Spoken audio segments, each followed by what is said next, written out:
سلام البنات، كي دايرين؟ بخير. المهم اليوم راه كاين واحد البرد ما نعاودش لكم، واحد البرد محتاج لهاد الاكله. هادو هما اللي دوزت معكم هذيك المره في اللايف كيف ما شفتوهم، اللي شوطتهم وقاديتهم وغسلتهم، قلت لكم بالحامض والخل.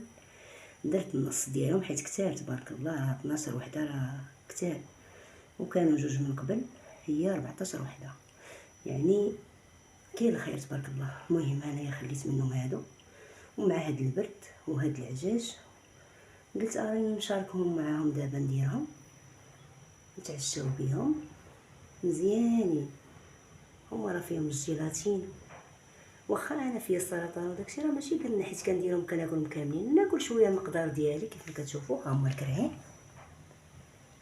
ها هو الزيت البلديه، القرفه، الكمون، ورقات سيدنا موسى او ورق الرند، الملح الحيه، شويه القزبر، خرقوم العرق، سكينجبير، ثومه حساب شي 4 رويسات ولا 5، واحد روايه، واحد ريصين، البصله اللي شديتها شلطتها كيف ما كتشوفوا، هي حمص لي فزقته من قبل. وعلى بركه الله كيف ما كتشوفوا، على بركه الله، بسم الله نديروهم يطيبوا.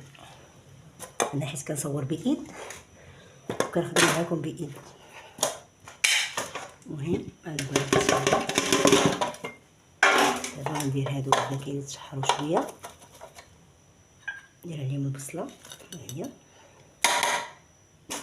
سمحوا لي كيف ما كتشوفوا، ها هي غليانه، رميت عليها دابا الحمص، وغنديرها شويه ديال القزبر ومعدنوس، ها هما صافي، وغنسد عليهم ونخليه يطيب مزيان، ونوري لكم كيف ما كتشوفوا. ها هو دابا العشاء وجد، تبارك الله ما شاء الله.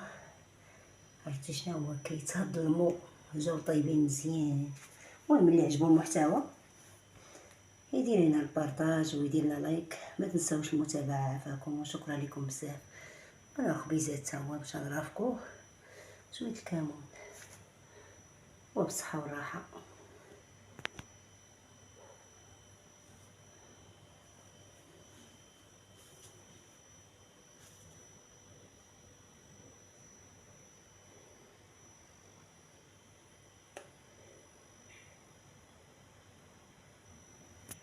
المهم اللي عجبو المحتوى يدير لنا متابعه، وكيف ما شفتوا هو العشاء راه جا زوين.